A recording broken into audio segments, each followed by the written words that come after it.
The entire community gathered at the gates, only to find chains, heavy locks, and a bright sign. Private property, no trespassing. They fined me for hunting on my own land. Now they have nowhere to hike. I bought their favorite trails and shut them down for good. I live on the edge of a fancy, HOA-controlled neighborhood. Rules, fines, and passive-aggressive newsletters are their love language, and leading them all is Karen, the queen of control. Mid-40s, high-volume hairstyle, and an even louder personality. Nothing escapes her jurisdiction, not even the land she doesn't own. My property? A 12-acre slice of forested heaven I inherited from my grandfather. It's outside HOA limits and clearly marked as private. I hunt there legally, as my family has for generations. But that didn't stop Karen. One afternoon, I came back from a hunt with a deer strapped to my truck. The next day, a notice appeared in my mailbox. $1,000 fine for hunting within a residential zone. I laughed until I realized they were serious.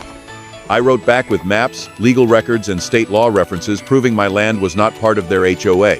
The response? The board has unanimously agreed to uphold the fine due to the moral and visual impact your activity has on the community. Moral impact? Apparently, fresh venison offends Karen's HOA sensibilities. That's when I decided, if they want to play games with property, I'll show them how it's done. I started doing research. Most of the neighborhood's favorite hiking trails, the ones they promoted in their HOA newsletters and online listings, ran through 3 parcels of private land that were not owned by the HOA. Just convenient, long unused plots bordering the community. I reached out to the owners.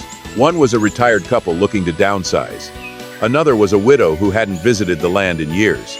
The third was a timber company that didn't even realize it still owned the acreage.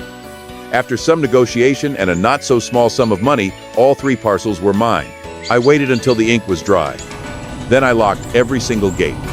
Signs went up overnight. Private property, no trespassing. Violators will be prosecuted. Cameras in use. The community exploded. Karen was the first to notice.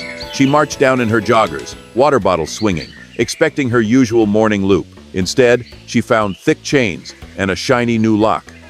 Soon, dozens of residents joined her. Parents with kids, retirees with walking sticks, all standing in disbelief. Where their weekend hikes used to begin, there was now a wall of number. Emails flooded the HOA inbox. An emergency meeting was called. Karen tried to spin it, called it vandalism at first, until I handed them official copies of the deeds. The trails weren't public. They never were. I just made that fact impossible to ignore. Some neighbors were furious, until they learned why I did it. Turns out, this wasn't Karen's first overreach. She'd fined people for having unapproved lawn chairs, banned a kid's lemonade stand, and once sent a violation notice because someone's car was too dusty. I just happened to be the one who hit back.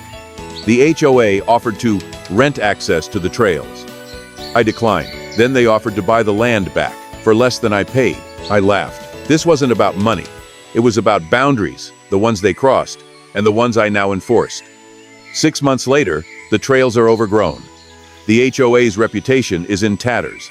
Property values dipped after word spread that their exclusive nature trails had become restricted zones.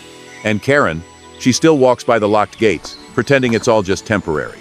Don't forget to like and subscribe. It's very important to us. Thanks for watching.